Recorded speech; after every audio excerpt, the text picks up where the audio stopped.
Wek evvel dizanin destpêkê vê hereketa da min cigirt. Hevalî Kemal Pîr ez bi rebera pû dam nas kirin. Heta ki min rebera pû nas nekiribî,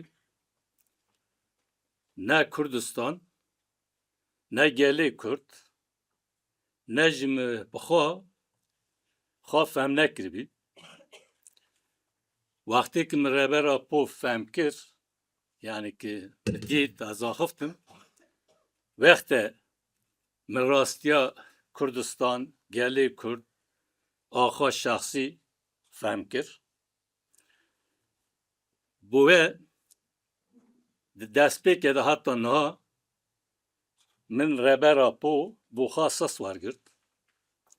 Belkî meşê min de wek rebera pû dixwast meşik çenebî, gelek kemas şaştiyê min çebîn. Feqet tu cara min gav paş da nevit, min xwast ki şaştî kemasiyê xwe rakim, ez layıqî rebera pû bibim. Wextê ki çawa rebera pû min nas kir, di min de heyecanekî mezin, coşkî mezin çebî.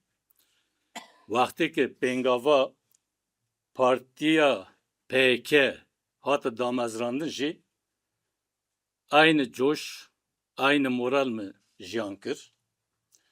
Heta dikarim bêjim li destpêkê daha zêdetir ew di min de pêş ket. Êna jî me qonrek çêkir. Di vê qonra de me qerara festkirina PK, hereketa çekdarî dawî kirin, ew qeraraname wergirtin. Ez bo ku qurijîkî vê hereketa bîm, li vê ez heyecan digirim. Çünkü ez rebera pû baş fehm dikim. Rebera pû heta niha bo me jî, bo hereketê me jî, bo gelê me jî, bo însaniyetê jî gavêki avitin, hemû gavê serkeftî ne. Bi wê zata di nav hereketê de, di nav gel de bawerî ki mezin bû rebera pû heye. Her ki diçe di nav cihanê de jî bawerî bo rebera pû xort dibe. Dikarim vê bêjim, yani çawa min bi rebera pû xwe nas kir, wer min meşa xwe berdewam kir, carekî dîkê ez bên dinyayê, dîsa ez ê rebera pû bû xwe esas wergirim.